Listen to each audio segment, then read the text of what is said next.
ലോകത്തെ ഏറ്റവും കൂടുതൽ വാർഷിക വരുമാനമുള്ള കായിക താരങ്ങളിൽ ഒന്നാമനായി വീണ്ടും പോർച്ചുഗീസ് ഇതിഹാസം ക്രിസ്ത്യാനോ റൊണാൾഡോ. പ്രമുഖ ധനകാര്യ മാസികയായ ഫോബ്സ് പുറത്തുവിട്ട പട്ടികയിലാണ് അൽ-നസർ സൂപ്പർ താരം തുടർച്ചയായ 5-ാം വർഷവും ഒന്നാമതെത്തിയത്.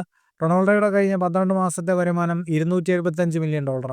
ഇന്ത്യൻ രൂപയിൽ 2356 കോടി രൂപ വരും. ഇത് കളിയിൽ നിന്ന് ലഭിക്കുന്ന വരുമാനത്തിന് പുറമെ പരസ്യങ്ങൾ ഉൾപ്പെടെയുള്ളവയിലെ വരുമാനം കൂടി കണക്കാക്കിയാണ് പട്ടിക തയ്യാറാക്കിയത്. ഫുട്ബോളിൽ നിന്നും തന്നെയാണ് ക്രിസ്ത്യാനോയുടെ ഭൂരിഭാഗം വരുമാനവും. ഓൺഫീൽഡിൽ നിന്ന് $225 മില്യൺ താരത്തിന് വരുമാനം. പരസ്യം ഉൾപ്പെടെയുള്ള വരുമാനമായി $50 മില്യൺ ലഭിച്ചു. അർജന്റീൻ ഇതിഹാസം ലയണൽ മെസ്സിയേക്കാൾ ഇരട്ടിയാണ് ക്രിസ്ത്യാനോയുടെ വരുമാനം. പട്ടികയിൽ 5-ാമതുള്ള മെസ്സിയുടെ വാർഷിക വരുമാനം $135 മില്യൺ.